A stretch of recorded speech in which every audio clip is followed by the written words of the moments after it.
Dr. Amy Hibschman from the University of Colorado. And this session, as you can see in the chat, Pragmatic Measures and Methods, approaches based on the PRISM and REAIM framework. And I'd like to introduce for you our presenters, first Dr. Fort and then Dr. Glasgow. Dr. Meredith Fort is a research assistant professor in the Colorado School of Public Health in the Department of Health Systems Management and Policy and the Centers for American Indian and Alaskan Native Health. Dr. Fort's work really focuses on community engaged research to improve chronic disease prevention and care. She works with community public health and primary care partners in Central America, Mexico, and the United States, a global audience of invested partners. Dr. Glasgow is the director of the Dissemination and Implementation Science program here at Accords and research professor in the Department of Family Medicine at the University of Colorado School of Medicine.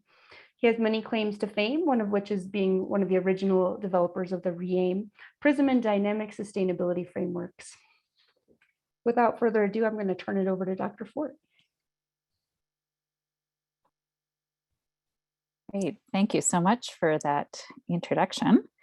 So I will go ahead and share my screen.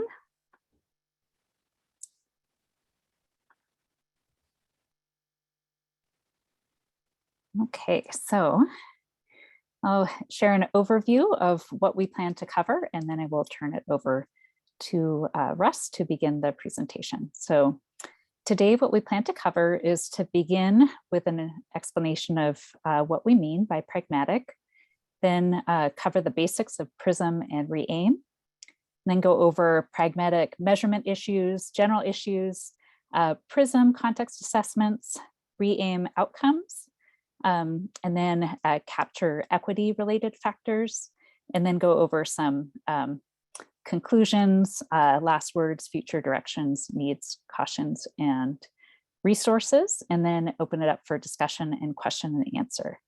And I see there is a chat, which is, yes, encouragement for everyone to make use of the chat, and we'll look forward to your questions and the discussion.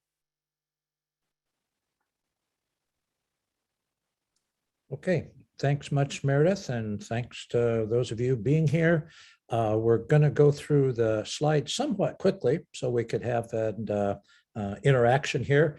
Again, we will monitor the chat and we could help each other answer some of those questions, Meredith, Amy, and myself as we go along. So please do use it liberally. So what do we mean by pragmatic? We think this cartoon might sum it up as well as anything. Many of us in academia have these grandiose ideas about what we're going to do. And I have to also say, from my experience in terms of measure development in the field, our notion is we're going to have the best psychometrically most sophisticated survey or questionnaire or interview process possible, so that it'll meet our academic criteria, for being out there. Often those same criteria, if that's all you have, guarantees that it's not going to be used or pragmatic. Again, I think the looked up the Wikipedia definition, I think has to do with being practical or useful in the real world. So we'll try and keep that focus as we go through, and you can kind of hold our feet to the fire on that also. Next slide. Okay, so this is one of my favorite slides. I love alliteration, but the idea in general of pragmatism or pragmatic research, I think, has captured the hearts of it by these 5 R's here. And I think all of these really are applicable in one way or the other. So again, we'll keep those in mind as we look at both pragmatic measures initially in general for use in the type of research that we're all doing, but then also specifically using a model that we think is at least somewhat pragmatic, the PRISM or REAIM model as a case example. Next slide. Okay, this is another tool that after you learn how to use it, I think is very pragmatic and useful. And I also want to give a shout out to this particular version of the PRECISE or PRACES tool, which stands for Pragmatic, boy, I may need some help here. Pragmatic research explanatory and continuum indicator summary, I think. The PS stands for provider session or focus.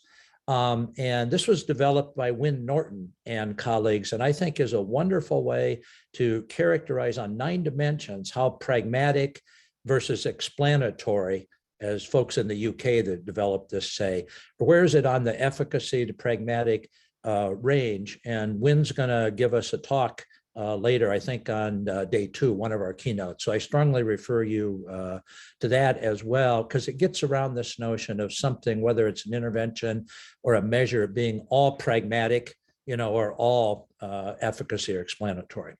Next slide.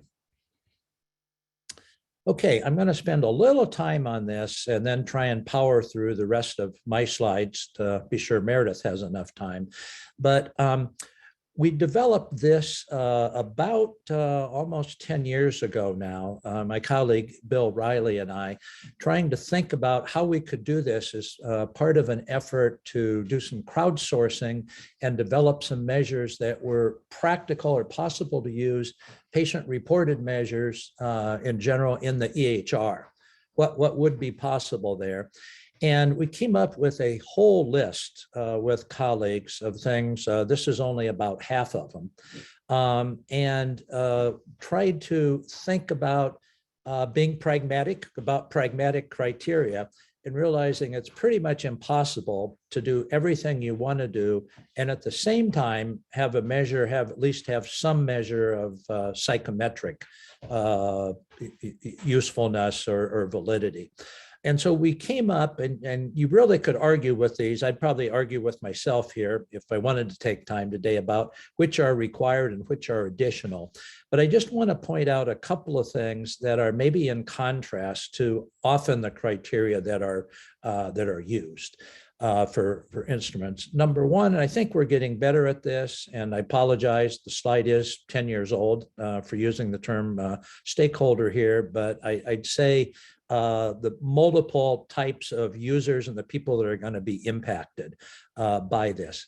Probably the key characteristic is length or burden there.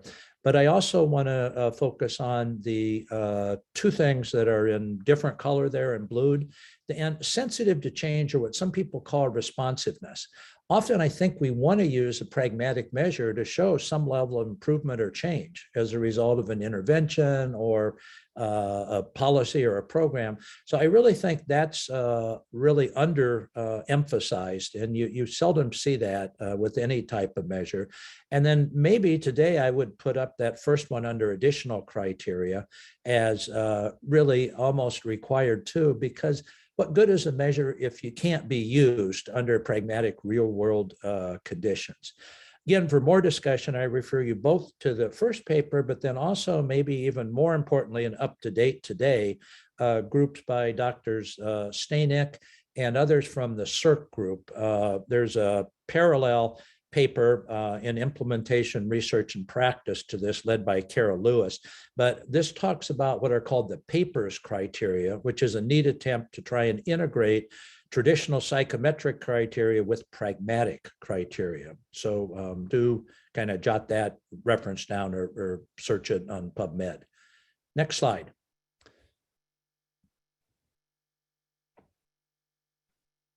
Okay, so as I said, warned you, we're going to talk about re-aim, and today we say PRISM because PRISM is re-aim in context, and we'll give you a quick pointer of a couple key issues and how re-aim has evolved into PRISM, and then I'm going to show you an example of a couple measures.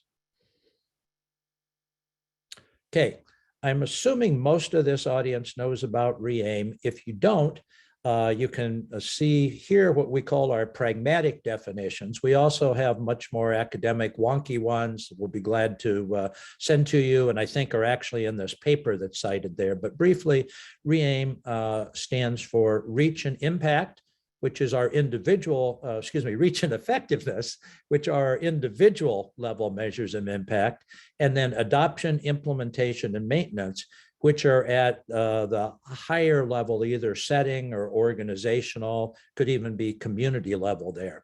The only thing I want to point out here on this slide is on the implementation one. That's the most complex, and people often forget about at least important parts of that.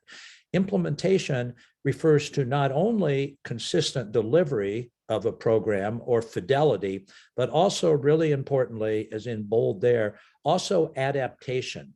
Was the intervention or the implementation strategy adapted? How much did this cost to deliver? What was the cost and burden? And then also understanding, usually qualitatively, how and why did the results come about? Next slide. Okay, very briefly, some of the questions we get asked most often is RE-AIM is not a formal theory. It, we feel, is helpful, at least some of the time, at focusing pragmatically on where do things break down or go wrong in terms of trying to produce some overall equitable population impact. It does involve a lot, particularly pragmatic use, working with your stakeholders to identify which of these factors or which of these dimensions are most important to your the multiple perspectives there. And it's not necessarily needed to intervene on all RE-AIM dimensions. That might not even be possible, or to assess them. We do encourage you to assess as many of the dimensions as possible. But again, we know that's not always, and the way to do that, the decision maker is, you know, what do your community partners want to do? As we say at the end there, context is critical. That's a lesson we and many others have learned over the past decades, and RE-AIM has evolved, as you'll see in the next slide. So now RE-AIM has evolved into something called PRISM, okay, or Practical, Robust Implementation and Sustainability Model. What it does is it takes the RE-AIM outcomes, these 5 factors we've talked about there at the bottom in the blue rectangle, but it adds to that the PRISM contextual factors up there, and I'll go over these in a little bit more detail, but you can see there are also issues focused on the intervention and perspectives about the intervention, the recipients, the multi-level recipients, and then 2 other factors, the external environment, and then in particular, what we call implementation and sustainability infrastructure that I'll mention to you. So the next slide is a quick summary, and then I'm going to share with you some of our actual tools that we think are at least moderately pragmatic here. So takeaway point here, PRISM includes RE-AIM. They are not different frameworks, or we say PRISM context and RE-AIM outcomes here. Part of the reason we've switched to this is we realize that everything, at least that I've researched, depends. The outcome depends. And one of the key things it depends on is context. And we also feel that context as well as outcomes should be assessed iteratively. And then the next to last point, we also need to be thinking about aligning the evidence-based intervention or program policy that we do and the implementation strategy to deliver it to the context. Next slide. Okay, so I'm going to refer you here. I think there's some materials on this session, but then also in your program. If you haven't already done this, when you log on, there's a bar that you can click on there to take you to the program, which is a nice resource for all of this, all of the CopperCon meetings. But starting on page 30 there, we have 2 surveys, one for the PRISM contextual factors, another one for the RE-AIM outcome measures that are available, and we encourage you to use. And I'm going to give you a whirlwind tour through those now, and then Meredith is going to wrap up with some key points, especially focused on equity and pragmatic use. So if we could go to the next slide. The PRISM, as I briefly showed you in that diagram, actually has 5, or sometimes we say 6 key areas there. One of them is the perspectives that multi-level stakeholders have on the intervention or the program that you're trying to implement.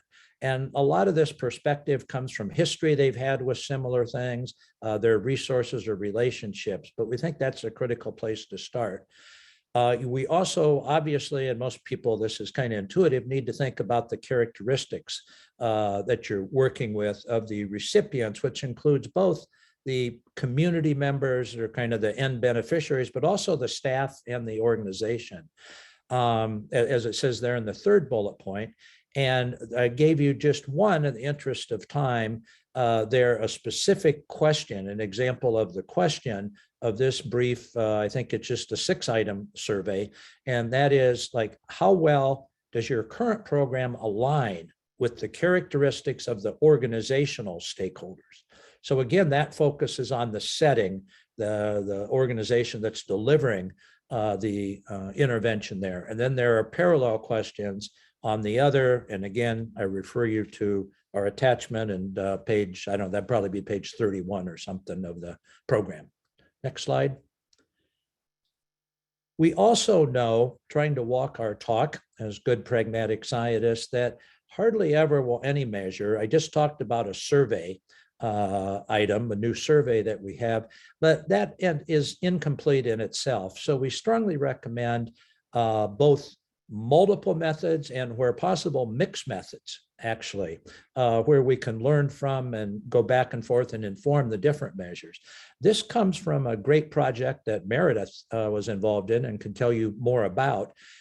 Interested, but it combines a wealth of data from different sources, has a red cap form there for participants in a tracking method, which we find often for many re-aim issues. Some type of program tracking is really, really useful and maybe the key source to go to. There also are interviews and observations you can see, some secondary data, which is great, including the census here, but increasingly there are good geospatial tools there. And I think I'll stop there, but just the point I want you to get across that is the multiple measures to look at and triangulate in on things. Next slide. Okay, so now let's take a quick look, and I think my last 2 slides are on re-aim now, thinking about the re-aim. This is a new survey that we encourage you to use there. And again, the complete survey is attached, but let's take a quick look at what some of those questions are about re-aim. Okay, so this is on adoption, one of the trickier areas and ones that people get confused about most often in re-aim. But adoption is at the setting and the staff level. This doesn't refer to the actual participant, the individual, the worker, or the patient, but it refers to the setting here.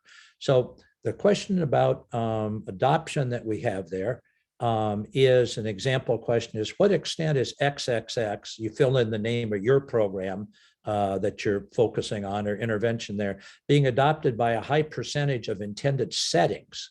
Again, we feel that's often ignored, but really important to think at that more that organizational level. And then in addition, it's not just the number, okay, the extent or the percentage, but it's also critically important, and Meredith will say a lot more about this in terms of equity, in terms of the representativeness of those individuals, who's participating and who isn't. Next slide. Okay, so here's ones on implementation. Remember, I said that implementation is the most complex of the re-aim dimensions, consists of 3 things here. And again, trying to be pragmatic, we focused on here just 3 brief questions, one to assess each of these issues. So the first one is your program, to what extent is it being delivered with quality? Second, to what extent is it adapted as needed to fit? Again, this key criteria, not just is it adapted willy-nilly or for whatever, but adapted to fit your setting. And then finally, are the cost and resources feasible for your setting? We find that just to be a key determinant of what will happen with it later on. And I think with that, it's over to you, Meredith. Okay, great, thanks. So I'm going to talk now about qualitative assessment and share some key tips. Much of this is drawn from an article that was led by Jody Holtrop. So qualitative methods can help us understand the how and why for individual REAIM dimensions and patterns across the dimensions. We can consider qualitative assessment at multiple time points. If you're able to do that, it definitely enhances the understanding. The pre-implementation can help to understand context and priority needs. During implementation, it can be helpful to understand or guide adaptations, to improve reach or adoption, and to support increases in equity. And in the evaluation or sustainment phase of a project, it can help to explain or with the interpretation of effectiveness and to understand the implementation experience. And in preparing interview guides, it's important to think about the different kinds of questions that you'll have for different types of actors, depending on the project that you are focusing on. So different types of questions may be relevant for community members, participants, in some cases patients or family members, implementation staff, or policymakers.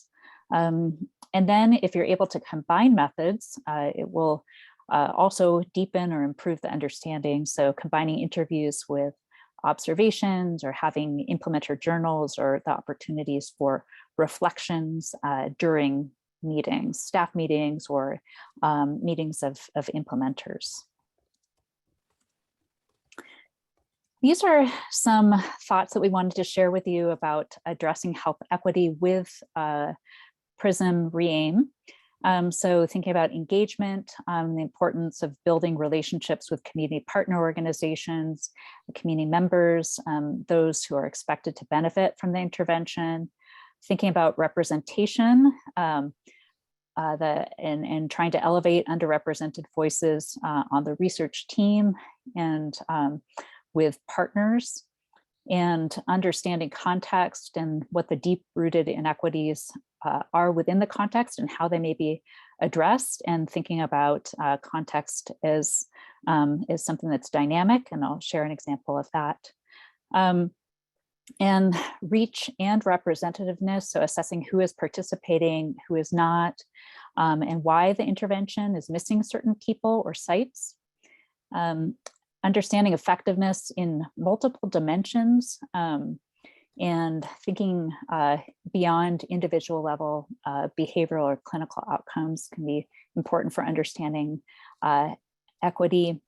And then thinking about both in the design of the intervention and in the implementation, how to address inequities in delivery. So access, physical access, language, access to technology, and supporting equity enhancing adaptations, and this idea of targeted universalism.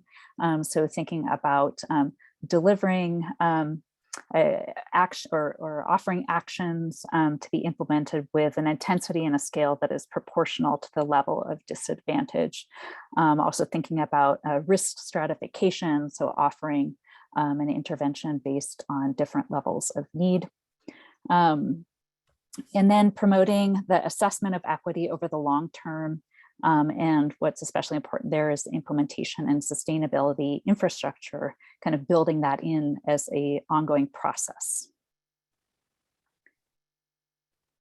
So I mentioned that I'd share an example in thinking about the dynamic context. This was a paper that was led by my colleague Diego Hernandez, and that was part of that study that Russ introduced, a type 2 hybrid trial focused on hypertension control in Guatemala. And it was being carried out during the pandemic hit as the trial was being carried out. So changing context that was important to understand. So through that study that included phone calls to participants, understood that part of the intervention, which involved health coaching sessions delivered by auxiliary nurses, there is changes in access. And some of the reasons that participants were not receiving the sessions, some of the primary reasons were related to the changes in kind of the broader context, lack of transportation due to COVID-19 restrictions. So there's fewer buses that were offered, which limited people's access to health posts and travel between different villages.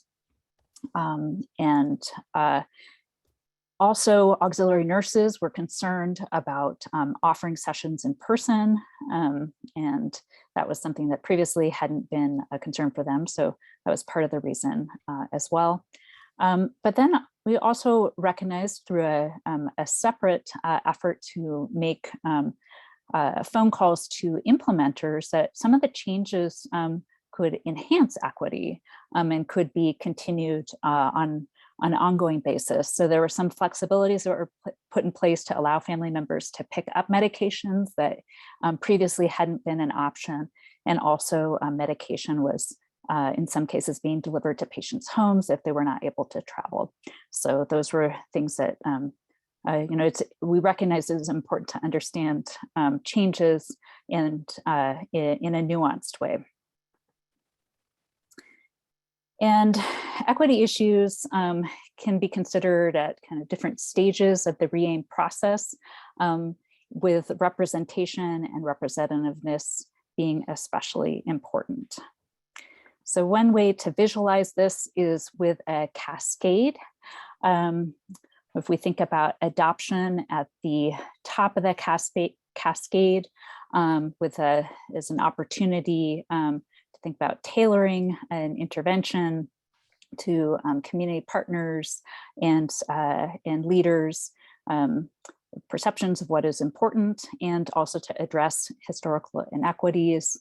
Also think about the implementation phase, making implementation simple, lower cost, and lower burden, providing support and capacity building to allow for consistent delivery of the intervention with a focus on quality.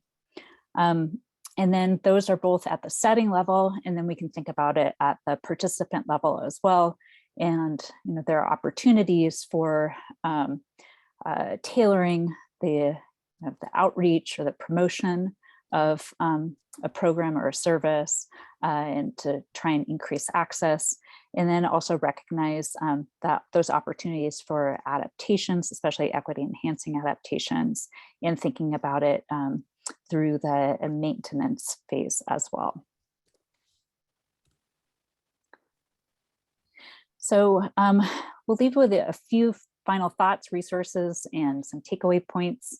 That it's always best, if possible, to use mixed methods to triangulate and better understand results. And that both qualitative and quantitative methods have strengths and limitations. So when combined, can definitely enhance our understanding. Context is critical and can be everything in some cases, and PRISM is one way to pragmatically identify key contextual factors related to re-aim outcomes. And it's important to work with partners to identify priority re-aim issues.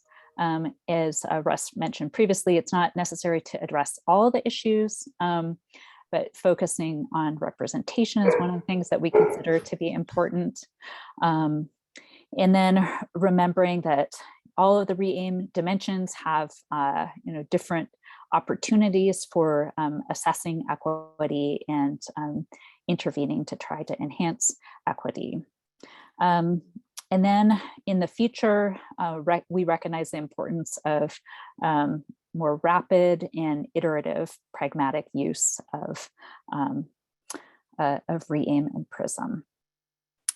That was our final slide. And I think at this point we can open it up for question and answers and discussion. And I see there are a number of questions or comments in the chat. Thank you, Drs. Fort and Glasgow, for that excellent tour of re-aim and PRISM. I am I did not see other specific questions besides the one I just posted in the chat but if either of you did, feel free to address those. Otherwise, I was reflecting on the earlier slide that asked us to think about pragmatic outcomes as being actionable and responsive to change, and wondered if you could comment on the iterative re-aim approach that's been used more recently. Let me take an initial shot on that. Maybe Meredith can add to it. We thought one of the pragmatic uses is to address what happens during a program. Seldom does anything go as initially planned, at least in my experience. So the notion is, could we use re-aim or now PRISM, okay, to try and address things during the intervention, and using some very brief measures. And so what we focused on there is some re-aim questions, such as you saw in the survey there, but then also some parallel questions at each of several points during the project to ask, first of all, what about your progress on the re-aim dimensions, each of those 5, but then also, what do you see as priority at that point in time? And then getting the different stakeholders involved to answer both of those questions, create what we call a gap analysis, where there's the largest on the dimensions, the largest gap between the current priority and the current progress. And then use that to select one, again, pragmatically one, or at most 2 different dimensions to focus on there in kind of a quality improvement or a rapid adaptation fashion. Perfect. That's great, Russ. I did get well, my colleague might be posting this for you. I'm going to just, since that one came in first, Dr. Lee, I got a question in the chat that I think Arthur's going to be putting in himself too. How do we rate, or how do we take into account and prioritize the different qualitative and quantitative data analyses and results for maybe people who aren't as used to mixed methods approaches? That question came through.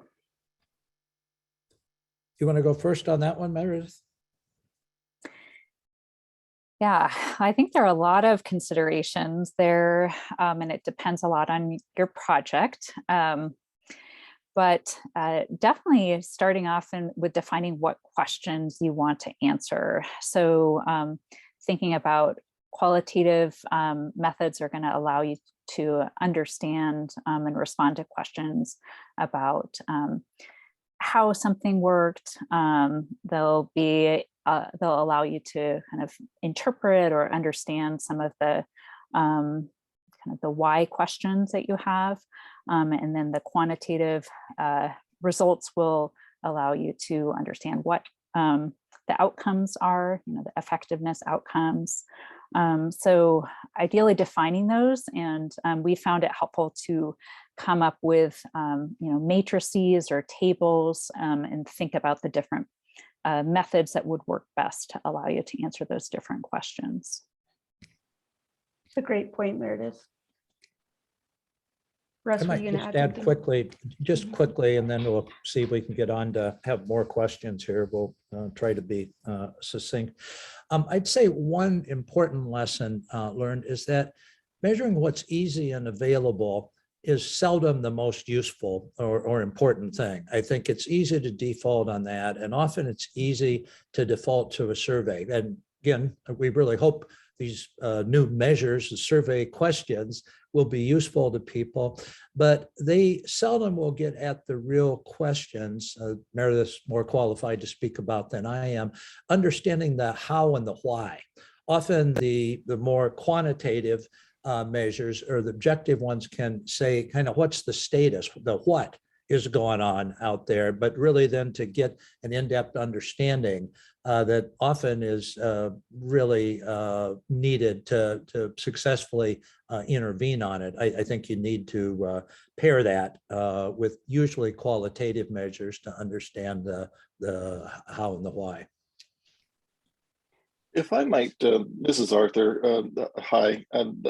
If I might sort of tweak my question just a tad, one of the things that comes to mind for me often enough in working with community members is that it's often easier to have a conversation in many cultures. I'm thinking particularly of Latinx and African American cultures. It's often easier just to have a conversation and gather that kind of qualitative data and information than it is to send them a survey or to somehow prod them in a researchy, if you will, kind of fashion.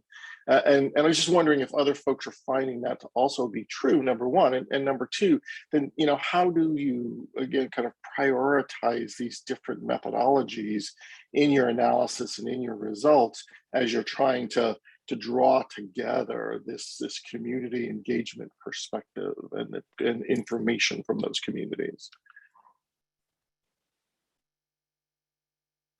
Yeah, I think that's a great observation. And I think it's true. Oftentimes having a conversation to understand what's happening is, especially with community partners, building that in throughout a project cycle is really helpful to do. So thinking about the moments when you're able to do that, certainly regular meetings that you have, having more informal opportunities for reflections and conversations, and then some more targeted, defined interviews as well, or observations, if you're able to do that, is really helpful. And then I think I found from my experience that some of the implementation assessment measures, doing that quantitatively and doing some, graphs that are fairly interpretable to summarize some of the quantitative data can be really helpful as well. And then to open that up for, discussion and try to understand from people's perspectives of what they think is happening. That's great. I will mention, since I know we're at time here, I don't know if Amy has any concluding things, but Meredith and I can stay on a few more minutes if any of you would like to, if we haven't been able to get to your questions. But as usual, Arthur, that's a great one. I might just add in one other thing about the use when you do want to use qualitative or survey or quantitative or survey method. And I think a lot of that is the key to the results you get, how you present it, to make sure people really understand how it will and won't be used. Privacy rights, particularly if there are power relationships going on, trust that they develop that. And then also, I think it's important if they knew that will be informed. Something like Amy asked about the iterative use of it. What we do with that is they know that we're going to fill out that survey, which is done anonymously, but then we'll synthesize the information and present that back for a group discussion. So it isn't just this kind of, I'm a research subject, I'm going to fill out this lengthy survey, but there will be some action or something that'll be taken as a result of it. Wonderful. Well, I do want to honor the time and also very much appreciate graciously Drs. Glasgow and Ford agreeing to stay on. I know Dr. Lee still has a question, but we will go ahead and officially conclude the recording of the presentation at this point. And then thank you, Drs. Glasgow and Ford, very much. Well, thank you and appreciate you staying on for a few more moments.